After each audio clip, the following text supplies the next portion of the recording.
ಈಗ ಗುಲ್ಬರ್ಗ ಜಿಲ್ಲಾ ಚಿತ್ತಾಪುರ ತಾಲೂಕಿನ RSS ಪಥ ಸಂಚಲನ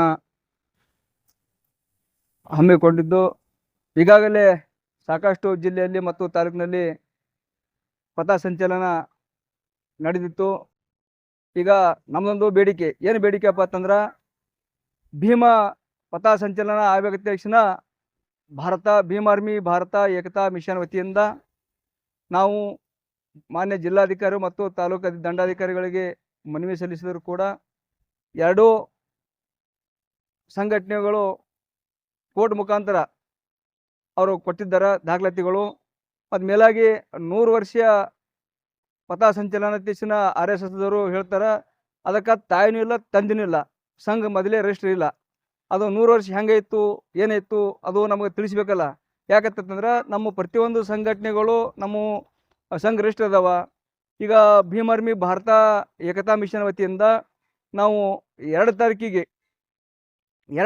ನಾವೀಗ ಅಡ್ವೊಕೇಟ್ ಸಂಸದರಾದಂಥ ಲೋಕಸಭಾ ಸದಸ್ಯರಾದಂಥ ಮಾನ್ಯ ಚಂದ್ರಶೇಖರ್ ಆಜಾದ್ ಅವರು ರಾವಣ ಸಾಹೇಬರು ಚಿತ್ತಾಪುರಕ್ಕೆ 2ನೇ ತಾರೀಕಿಗೆ ಬರ್ಲತ್ತಾರ. ಅದಕ್ಕೆ ನಾವು ಬಿಜಾಪುರ ಜಿಲ್ಲೆ ಸುತ್ತಮುತ್ತಿನ ತಾಲೂಕಿನ ಸುಮಾರು ಜನಸಂಖ್ಯೆಯಿಂದ ನಾವು ಹೋಗ್ತೇವೆ ತಕ್ಷಣ ಎಲ್ಲ ಈ ಮೀಡಿಯಾ ಮುಖಾಂತರ ನಾವು ಹೇಳಕ್ಕೆ ಇಷ್ಟಪಡ್ತೇವೆ. ನಾವು ಬರ್ತೀವಿ, ನೀವು ಬರ್ರಿ. ಯಾಕಂತಂದ್ರೆ ಎಲ್ಲ ನಮ್ಮ ದಲಿತ ಬಾಂಧವರಿಗೆ ವಿನಂತಿ ಹೇಳ್ತೀನಿ. ಯಾಕಂತಂದ್ರೆ ಅದೊಂದು ನಮ್ಮ ಭೀಮ ಪಥ ಸಂಚಲನ ಒಂದು ದೊಡ್ಡ ಪ್ರಮಾಣದಲ್ಲಿ ಯಶಸ್ವಿ ಮಾಡಮಂತ ತಿಳಿಸಿನ ತಮ್ಮಲ್ಲಿ ಎಲ್ಲರಿಗೂ ವಿನಂತಿ ಮಾಡ್ಕೊತೇನೆ. ರುದ್ರೇಶ್ ಬನ್ಸೋಡೆ, ಭೀಮ್ ಆರ್ಮಿ ಜಿಲ್ಲಾ ಸಂಘಟನಾ ಸಂಚಾಲಕ, ವಿಜಯಪುರ ಜಿಲ್ಲಾ ಭೀಮ್ ಆರ್ಮಿ ಭಾರತ ಏಕತಾ ಮಿಷನ್ ಸಂಘಟನೆ ವತಿಯಿಂದ ಏನು ಹೇಳೋದಪ್ಪ ಅಂದ್ರೆ ಬರೋ 2ನೇ ತಾರೀಕಿಗೆ ಚಂದ್ರಶೇಖರ್ ರಾವಣ ಅವರು 2ನೇ ತಾರೀಕಿಗೆ ಚಿತ್ತಾಪುರಕ್ಕೆ ಬರತ್ತಾರ.